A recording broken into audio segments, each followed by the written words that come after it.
비트코인 시장 도미넌스가 2년 만에 50%를 돌파했습니다. 이게 과연 어떤 의미일까요? 일반적으로 비트코인이 오르고 나면 알트코인들이 따라서 오르는 경향이 있었는데요. 과연 이번에도 알트코인 상승장을 기대할 수 있을까요? 이번 주에 가장 중요한 사안을 예리한 시선으로 분석하는 이슈 체크입니다.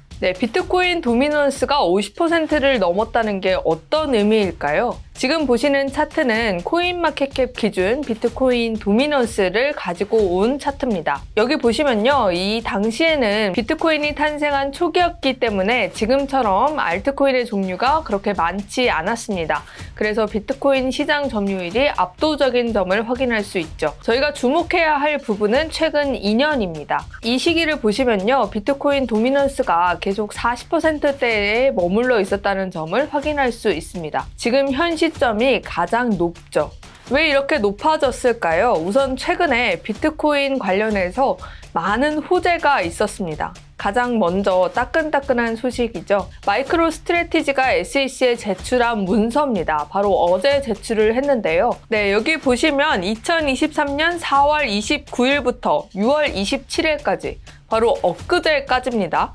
마이크로 스트래티지와 자회사가 비트코인을 약 12,333개 매입했다고 밝혔습니다. 약 현금으로 따지면 3억 4,700만 달러, 원화로는 4,552억 원어치를 사들였다는 이야기인데요. 최근에 거시경제 불확실성, 이런 부분 때문에 시장의 유동성이 예전 같지 않고 또 VC들도 스타트업 투자를 상당히 꺼리고 있는 그런 상황이거든요. 그런데 마이크로 스트래티지는 비트코인을 무려 4,500억 원어치나 사들인 겁니다. 평당가를 보시면요, 28,000달러 수준인데요. 이 시기가 비트코인이 계속 횡보세를 거듭하던 박스권에 머물러 있던 시기였습니다. 그러니까 이렇게 비트코인이 횡보세를 거듭할 때 마이크로 스트래티지는 계속해서 비트코인을 사들였다는 이야기입니다. 그래서 지금까지 마이크로 스트래티지가 사들인 비트코인의 양은요, 15만 2,333개입니다. 비트코인 총 발행량이 2,100만 개라는 점을 고려하면 상당히 많은 비중을 차지하고 있다는 걸 확인할 수 있죠. 마이크로 스트래티지가 SEC에 제출한 문서에 따르면 비트코인을 약 5조 9,302억 원어치 가지고 있다고 합니다. 그래서 최근에 사들인 것과 예전에 사들인 것, 비트코인의 평균 단가는 29,668달러입니다.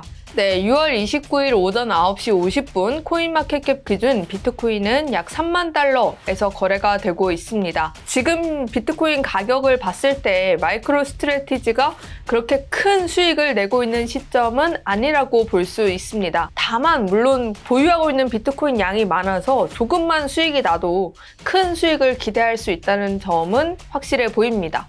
그러면 마이크로 스트래티지 외에도 다른 기업들은 어디에서 비트코인을 갖고 있는지 한번 살펴보도록 하겠습니다. 여기에 나와 있는 기업들은 주식시장에 상장돼 있는 IPO를 한 기업들 중에 어디에서 비트코인을 갖고 있는지 그 리스트를 뽑아 본 건데요.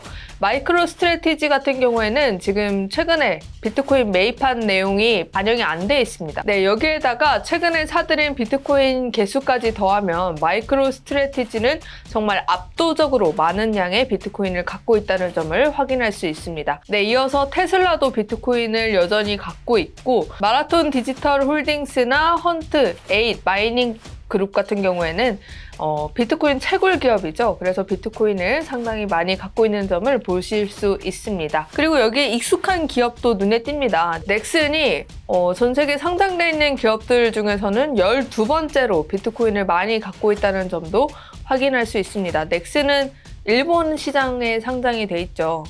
제가 이렇게 보여드린 이유가 이렇게 많은 기업들이 비트코인을 이미 샀고 또 사들이고 있다는 점을 알려드리기 위해서 이 장표를 가지고 왔는데요.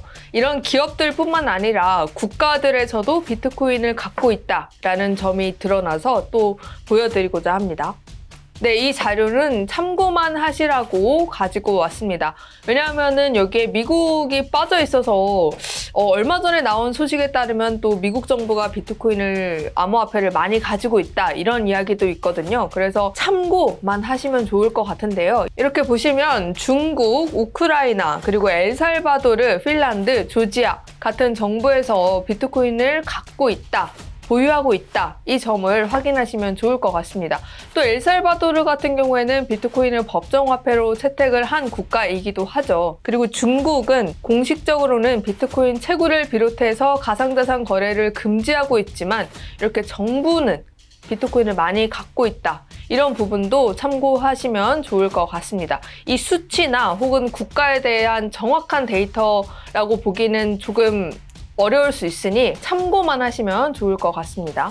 네, 이렇게 제가 지금 비트코인을 갖고 있는 기업 그리고 국가들을 보여드린 이유는요, 비트코인이 단순히 최근에 가격 상승 때문에 시장 점유율이 높아졌다 또 맞지만 실제로 생태계 측면에서도 비트코인 생태계가 굉장히 견고하다는 점을 보여드리기 위해서 이 자료들을 가지고 왔습니다. 그러면 다른 코인 생태계는 어떨까요? 알트코인의 대표 주자라고 할 수 있는 이더리움을 한번 아주 간략하게 살펴보도록 하겠습니다. 제가 궁금해서 이 자료를 준비하면서 바로 찾아봤는데요. 그러면 기업들 중에서 이더리움을 보유한 기업들은 어디가 있을까? 이것도 구글링을 해서 찾아봤습니다. 그런데 그렇게 많지가 않았어요. 여기 보시면 이더리움을 보유한 기업들 가운데 와, 이 기업이 이더리움을 갖고 있었어? 할 정도로 눈에 띄는 기업은 찾아보기 힘들다는 점을 확인할 수 있습니다. 이거는 사실 단적인 사례고 이더리움 생태계 자체도 굉장히 큰 건 맞습니다. 그런데 이런 전통 기업이나 금융들, 전통 산업들, 우리가 소위 말하는 웹2에서 봤을 때 이더리움보다는 비트코인에 관련된 투자자 그리고 관련 기업들이 많다는 점을 확인할 수 있습니다. 네, 이뿐 아니죠. 실제로 기업들이 비트코인을 활용해서 다양한 금융 상품을 준비하고 있는데요. 저희가 지난주에 굉장히 꼼꼼하게 다룬 바 있듯이 블랙록이 비트코인 현물 ETF를 출시하겠다고 밝혔고 이후에 위즈덤트리, 인베스코, 발키리 등이 잇따라 비트코인 현물 ETF에 재도전했습니다. 네, 그리고 이후에 최근이죠. 피델리티도 비트코인 현물 ETF를 준비하고 있고 곧 SEC에 신청서를 제출할 것이다 라는 소식이 나오고 있습니다. 물론 이 소식이 공식적으로 피델리티에서 인정한 내용은 아니고 이제 다양한 기사들이, 관련 기사들이 많이 쏟아지고 있는 것으로 보아서 정황상 실제로 준비하고 있는 것으로 보인다 정도로 해석하시면 될 것 같습니다. 네, 그러면 이렇게 지금까지 제가 비트코인에 투자한 기업들 그리고 비트코인을 활용해서 여러 금융상품을 준비하고 있는 금융사들에 대해서 말씀을 드렸는데요. 실제로 비트코인의 사용처가 이더리움이나 다른 알트코인에 비해서 월등히 높다는 데이터도 있어서 가지고 왔습니다. 숫자가 잘 보이시나요? 이거를 보시면 일단 비트코인 활성 지갑 주소를 보시면 95만 7천 개입니다. 그 뒤로 이더리움이 53만 6천 개인데요. 거의 이더리움의 2배 수준에 가깝습니다. 네, 물론 오너, 비트코인을 갖고 있는 사람 수만 따지면 이더리움이 조금 더 많다는 점을 확인할 수 있습니다. 그리고 또 보시면 좋을 게 데일리 트랜스퍼를 보시면 이것도 비트코인이 이더리움보다 훨씬 높다는 점을 확인할 수 있습니다. 네, 여기에서 테더의 이 데일리 트랜스퍼가 많다는 것도 볼 수 있는데요. 이건 테더는 스테이블 코인이기 때문에 당연히 여러 암호화폐 거래에 사용이 돼서 기축통화라고 하죠.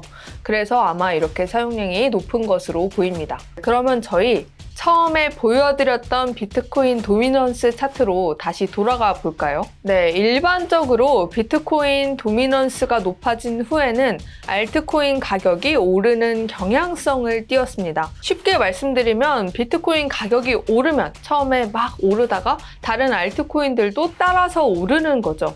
보통 이런 흐름을 보였는데요. 예를 들어서 비트코인이 전고점을 찍었던 2021년 11월 이면은 한 이때쯤이 되겠죠. 근데 이때쯤을 보시면 지금보다 비트코인 도미넌스가 낮다는 점을 확인할 수 있습니다.